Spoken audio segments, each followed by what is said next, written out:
Olá, tudo bem? Sou Antônio Carlos, presbítero na Igreja Presbiteriana do Brasil em Bragança Paulista e vamos começar hoje mais uma aula da nossa escola dominical, cujo tema a oração do Senhor, parte 2. Na lição anterior falamos da parte 1, uma pequena introdução à oração do Senhor e hoje nós vamos entrar na oração propriamente dita. O texto está em Mateus, capítulo 6, de 9 a 13. Vamos fazer a leitura do texto. Diz assim a palavra de Deus. Portanto, vós orareis assim: Pai nosso que estais nos céus, santificado seja o teu nome. Venha o teu reino, faça-se a tua vontade, assim na terra como no céu. O pão nosso de cada dia dá-nos hoje. E perdoa as nossas dívidas, assim como nós temos perdoado aos nossos devedores. E não nos deixes cair em tentação, mas livra-nos do mal, pois teu é o reino, o poder e a glória para sempre. Amém. Queria pedir a sua ajuda, meu irmão, que você deixe seu like, compartilhe com quem você quiser esse vídeo, familiares, amigos, distribua, nos ajude a proclamar a palavra de Deus.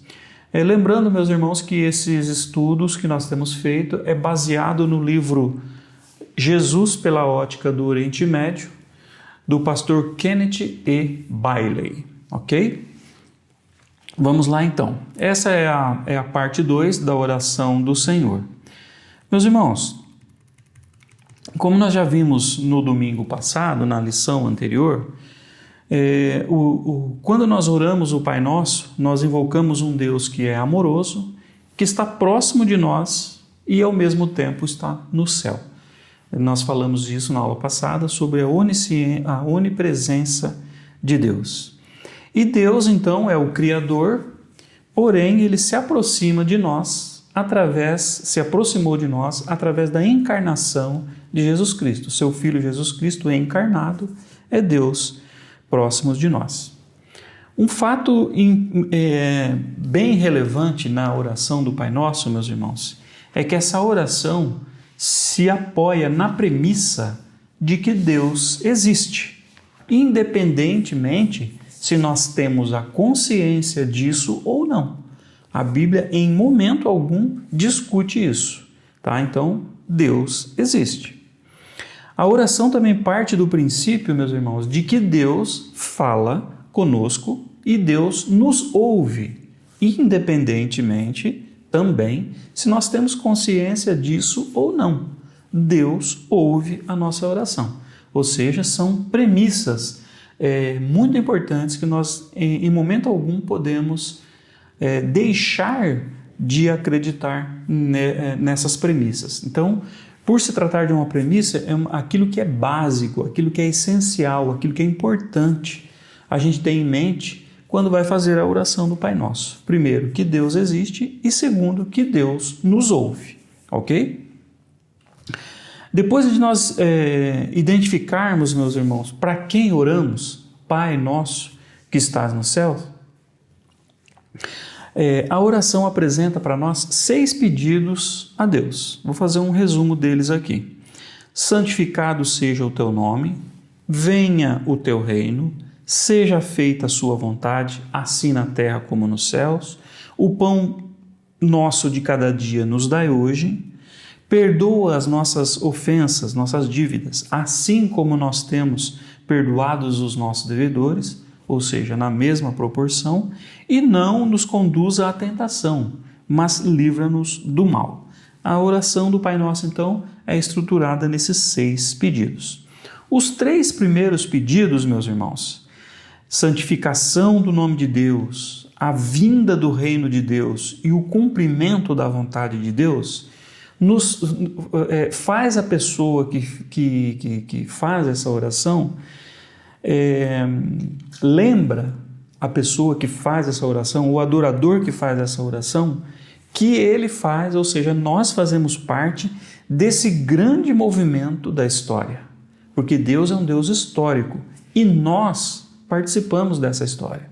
Então nós participamos da santificação do nome de Deus, da vinda do reino de Deus e do cumprimento da vontade de Deus. Nós vamos entrar mais detalhadamente à medida em que evoluirmos na lição, tá? Mas é importante, grave isso na sua cabeça. Nós fazemos parte desse grande movimento da história.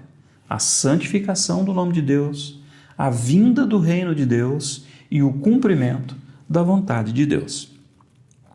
Os outros 3 pedidos, meus irmãos, se concentram nas nossas necessidades diárias, né? O pão nosso de cada dia. O segundo é o perdão nosso e da comunidade no nosso entorno e o livramento do mal.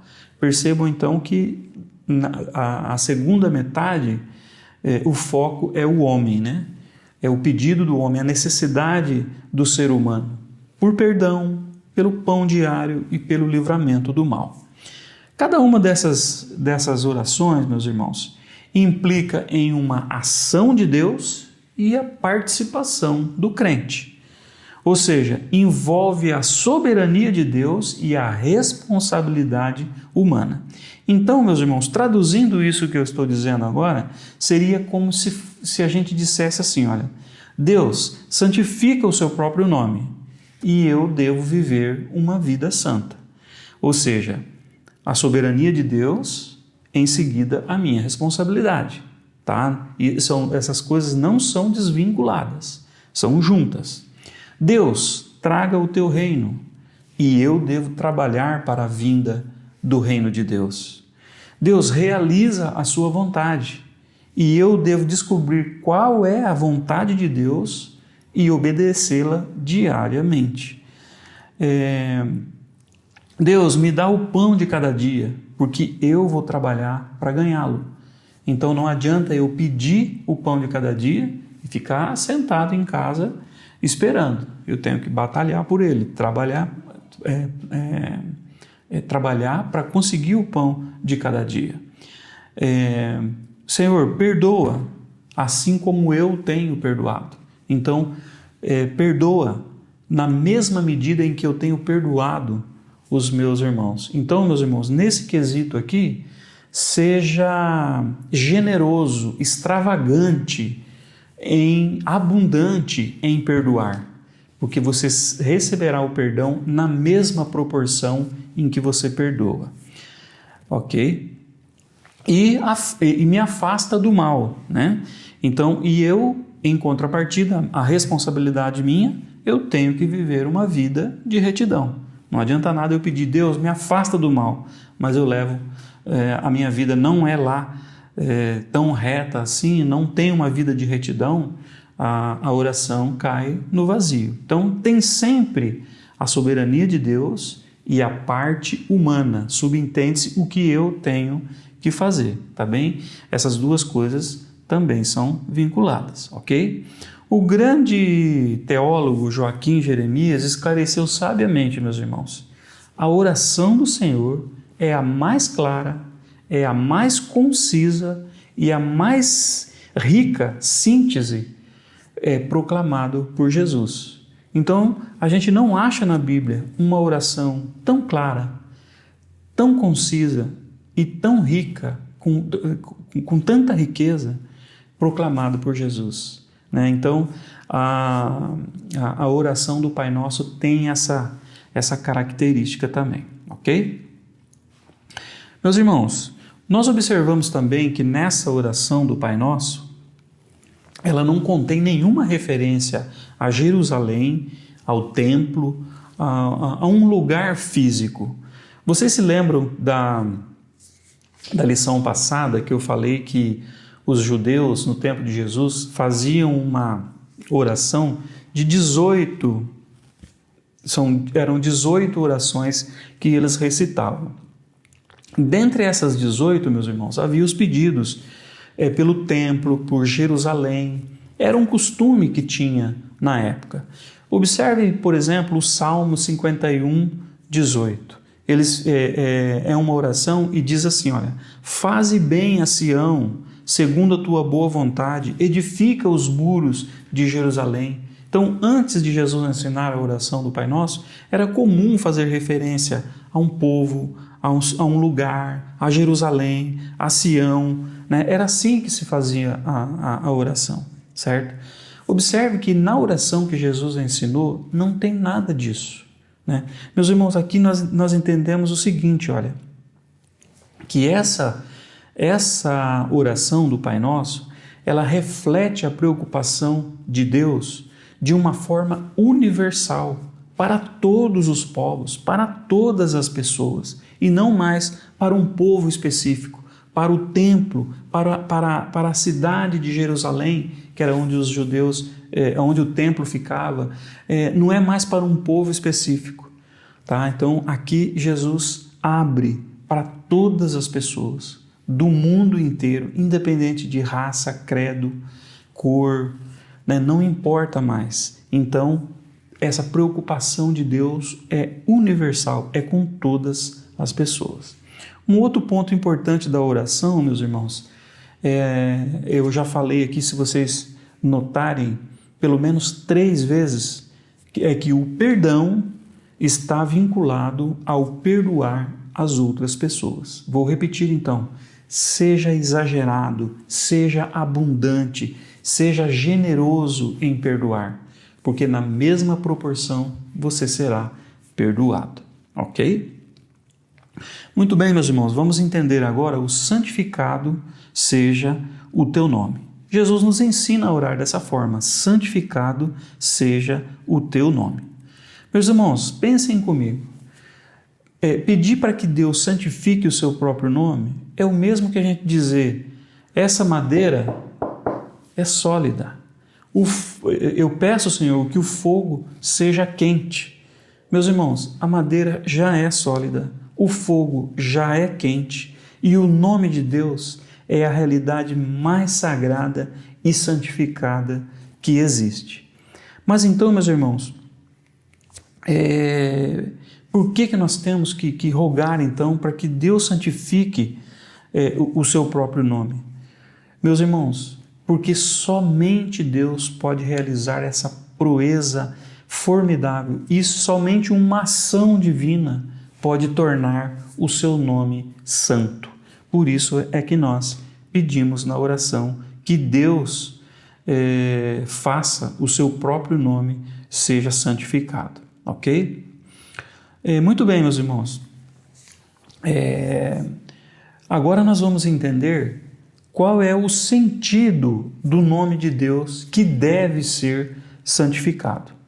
Meus irmãos, essa ideia vem do Antigo Testamento e reflete a fala de Moisés com a sarça ardente, lá em Gênesis 3, 13 e 14. Diz assim a palavra de Deus: Disse Moisés a Deus: Eis que, quando eu vier aos filhos de Israel e lhes disser, o Deus dos vossos pais me enviou a vós outros, e eles me perguntarem qual é o seu nome, que lhes direi? Então aqui Moisés em dúvida, qual é o nome de Deus? Qual Deus que eu devo anunciar? O que eu direi a eles? Né? Aí, versículo 14, disse Deus a Moisés: Eu sou o que sou. Disse mais, assim dirá aos filhos de Israel: Eu sou, me enviou a vós outros. Meus irmãos, então nós percebemos aqui que Moisés não sabia o nome de Deus e ele queria se comunicar com Deus. Como que ele vai se comunicar com o Deus que ele não sabia o nome? Esse que era o dilema de Moisés. Então, e aí quando Deus fala, eu sou o que sou, ele está mostrando que o nome dele é a essência de Deus. A essência do nosso próprio Deus é o seu nome. E quando Moisés pergunta qual que é o nome e Deus diz, eu sou, meus irmãos, Deus está afirmando que é um Deus pessoal e que esse Deus pode ser conhecido e que ele é responsável, é dele o ato de se revelar a nós, ok? Ainda em relação ao nome de Deus, meus irmãos, os judeus do primeiro século, eles tinham muito cuidado em usar o nome de Deus. Só usavam caso fosse absolutamente necessário. Qual que era o receio deles? O receio era de quebrar o mandamento de não tomar o nome de Deus em vão. E por conta disso, eles criaram maneiras de se referir a Deus sem pronunciar o seu nome. Tá? Então eles substituíam Deus, Yahvé, por Adonai, por Elohim, né? E criaram outras formas também de se referir a Deus. Tá? Então, resumindo, Deus é o único agente que pode fazer o seu nome santo, porque essa é a essência de Deus, a santidade, ok? E porque Deus é santo, meus irmãos, Ele espera que o seu povo seja santo. Ele desafia o seu povo a ser santo e a conservar a santidade, tá bom? Então Deus espera de nós isso, que nós alcancemos a santidade, ok? Meus irmãos, Deus santifica o seu nome demonstrando a sua própria santidade. Quando Ele mostra a santidade dele, Ele está santificando o seu nome. Se vocês se lembram daquela passagem de Isaías, meus irmãos, no capítulo 6, Isaías 6, de 1 a 10, em que ele relata a grande visão que ele teve de Deus no templo. Então, nesse lugar sagrado, ele vê o Senhor sentado num alto e sublime trono. Essa foi a visão de Isaías. Ele viu o Senhor sentado num alto e sublime trono. Acima dele havia serafins com 6 asas, que com 3 cobriam o rosto e com as outras 3 asas cobriam os pés. E eles clamavam: Santo, Santo, Santo é o Senhor dos exércitos. A terra toda está cheia da sua glória. Meus irmãos, quando Isaías teve essa visão, ele percebeu imediatamente que era um homem de impuros lábios e que habitava no meio de um povo de impuros lábios. A sua proximidade com a santidade de Deus produziu a consciência de Isaías de que ele era essa pessoa impura e que habitava com um povo de impuros lábios.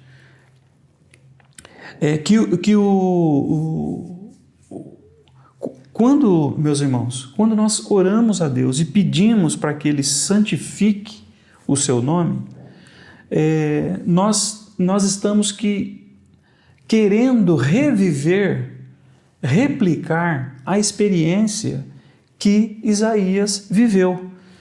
Porque Deus, ao mostrar a sua santidade para nós, Ele mostra e nós passamos a perceber, a ter a percepção de como somos impuros e habitamos no meio de um povo de impuros lábios, né? Então, fica evidente a nossa situação de impureza diante da situação de Deus. Ao orarmos, então, meus irmãos, que Deus santifique o seu próprio nome, nós estamos pedindo para que Deus nos permita reviver a experiência que Isaías viveu, de ver a santidade de Deus e sentir o quanto somos impuros. Ao vermos a santidade de Deus, nós saberemos o quanto somos impuros e quanto nós precisamos de nos tornarmos puros, né? Na experiência de Isaías, quando ele percebeu que era um homem de impuros lábios, um desses anjos veio e colocou uma brasa na sua boca, purificando os seus lábios e tornando-o puro. Para a nossa experiência, meus irmãos, a morte de Cristo que nos torna puros, que nos torna justificados perante Deus, purificados perante Deus, e nós podemos participar e entrar na presença de Deus, somente através do sacrifício de Jesus Cristo, ok? Muito bem, meus irmãos. As primeiras palavras, então, da oração do Pai Nosso mostra 2 contrastes evidentes, né? Na primeira, Jesus nos ensina que Deus é um Pai amoroso, que nos ama, e na segunda, ele declara que Deus é santo, e essa santidade exige de nós pureza e retidão. E quando essa santidade é demonstrada, nós percebemos então o quanto somos impuros, ok? Muito bem. Vamos falar um pouco agora, então, meus irmãos, sobre amor e santidade. Como pode, então, Deus lidar com os pecadores, nos ensinar a ser amor e santidade? Como é que nós podemos demonstrar, meus irmãos, amor?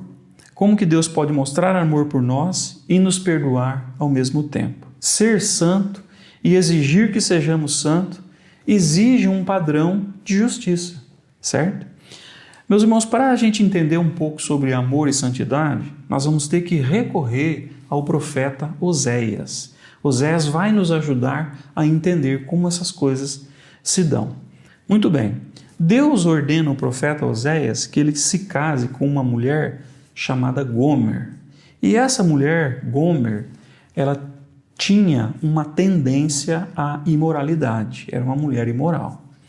Oséias se casa com Gomer e eles tiveram 3 filhos. E Oséias descobre que não é o pai dos 2 últimos filhos. Logo depois disso, a Gomer abandona a Oséias e se transforma numa prostituta no templo de Baal. Com o tempo, meus irmãos, o tempo vai passando e a Gomer deixou de ser útil para o culto. A necessidade dela, a serventia dela no culto de Baal chegou ao fim. E eles colocaram ela à venda.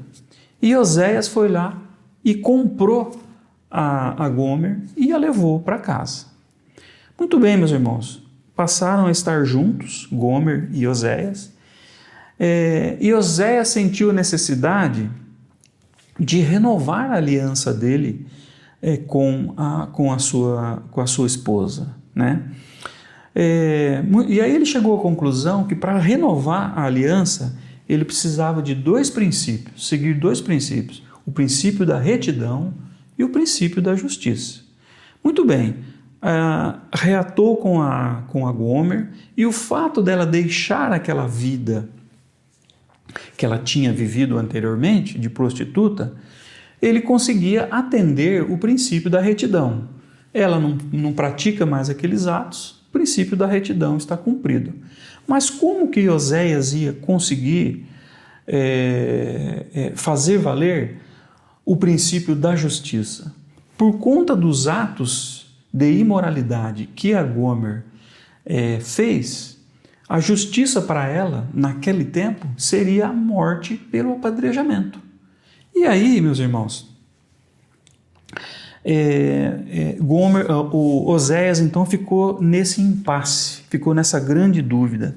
Como é que eu vou fazer para fazer valer o sentido, o princípio da retidão e da justiça? Me reatei com ela, o princípio da retidão, ela deixou aquela vida, o princípio da retidão está atendido. E o princípio da justiça? Como é que eu vou fazer? Né? Então, meus irmãos, Oséias chegou à conclusão a seguinte: ou ele age com retidão e justiça, ou ele age com amor e misericórdia. Né? Meus irmãos, na história pessoal do profeta Oséias, nós encontramos uma metáfora sobre o relacionamento de Deus e o seu povo. Oséias sofre a dor do amor rejeitado. Seu amor foi rejeitado pela Gomer, e nisso Oséias descobre um pouco do sofrimento de Deus quando lida com o seu povo. Nós, meus irmãos, o povo de Deus, somos mais ou menos como a Gomer. Nós pecamos, nós somos impuros, nós negamos a Deus, nós blasfemamos contra Deus, nós denegrimos o nome de Deus e Deus sofre por conta disso. Essa é a metáfora da história de Oséias com a história do seu povo, né? E assim como Oséias, meus irmãos, se Deus tiver que agir conosco baseado na retidão e na justiça, nós não teremos salvação. Mas Deus trata conosco por amor e misericórdia. Por isso, meus irmãos, nós somos bem-aventurados, porque Deus nos trata por amor e por misericórdia, com o seu amor e com a sua misericórdia. Porque Deus, meus irmãos, na sua santidade, Ele é capaz de amar aquilo que não é de natureza santa. Deus, na sua santidade tremenda, é capaz de nos amar, a ponto de entregar o seu próprio Filho para que a justiça fosse cumprida e assim nós podemos nos tornar aceitáveis diante de Deus, nós podemos nos tornar justos, e o princípio da justiça o próprio Deus providenciou com a morte de Cristo em nosso favor, ok? Muito bem, meus irmãos, vamos então a um resumo daquilo que nós comentamos até agora, daquilo que nós podemos extrair nessas duas primeiras fases da oração. Pai nosso que estais nos céus, santificado seja o vosso nome. Primeira delas, meus irmãos, a santidade de Deus é a essência do que Ele é. Deus é essencialmente santo. E o seu nome nos diz que Ele é pessoal e que Ele quer ser conhecido. Veja que coisas preciosas nós aprendemos aqui na oração do Senhor, meus irmãos. Deus é santo, Deus é pessoal e Ele quer ser conhecido. Segundo item do resumo, o nome santo de Deus é profanado pela desobediência. Quando nós desobedecemos, nós profanamos o nome de Deus. E a nossa obrigação é o contrário, é santificar o nome dele. Ok? Meus irmãos, nós profanamos o nome de Deus de forma pessoal ou em forma de um povo, de uma comunidade. Nós, como igreja, podemos profanar o nome de Deus. Nós, como família, podemos profanar o nome de Deus. E eu, como pessoa, posso profanar o nome de Deus. Tem essas três abrangências, ok? Terceiro item do resumo, meus irmãos. Somente Deus pode agir para tornar o seu nome santo. Só Deus consegue fazer isso. E Ele faz isso através dos seus atos poderosos de salvação. Então, toda vez que Deus age providencialmente com salvação, Ele está tornando o seu nome santo. E o quarto item, meus irmãos, porque Deus é santo, o seu povo precisa ser santo. Ok? Quinto item, a demonstração da santidade de Deus, testemunhada por Isaías, exige de nós um processo de confissão e de purificação. Tá? Então vejam bem, meus irmãos, no momento em que Deus se revela a nós através da sua santidade e nós percebemos que somos impuros, nós precisamos de confissão e nós precisamos de purificação. E isso só acontece por meio de Jesus Cristo, o único que é o caminho, a verdade e a vida. Ok? Muito bem. Então, quando nós oramos por santificação, nós pedimos para reviver a experiência de Isaías, que ao ter acesso à santidade de Deus, percebeu o quanto era impuro. Ok? O sexto e último resumo, a santidade de Deus exige pureza e justiça. E Deus, meus irmãos, também é amor e misericórdia. Prestem atenção nisso agora, meus irmãos. A cruz de Cristo é a solução definitiva para esse nosso problema. Nós só conseguimos atender diante de Deus a retidão e a justiça pela cruz de Cristo, que foi providenciado pelo próprio Deus por conta do seu amor e da sua misericórdia por nós. Ok? Meus irmãos, era isso que eu tinha para hoje. Agradeço pelo seu tempo, agradeço pela sua atenção. Vou te pedir mais uma vez que você se inscreva no canal da igreja, deixe o seu like, faça o seu comentário, ajude-nos a divulgar esse vídeo para quem você puder, para quem você quiser, e assim nós estaremos proclamando o nome de Deus, que é a nossa obrigação. Obrigado, Deus te abençoe, até mais.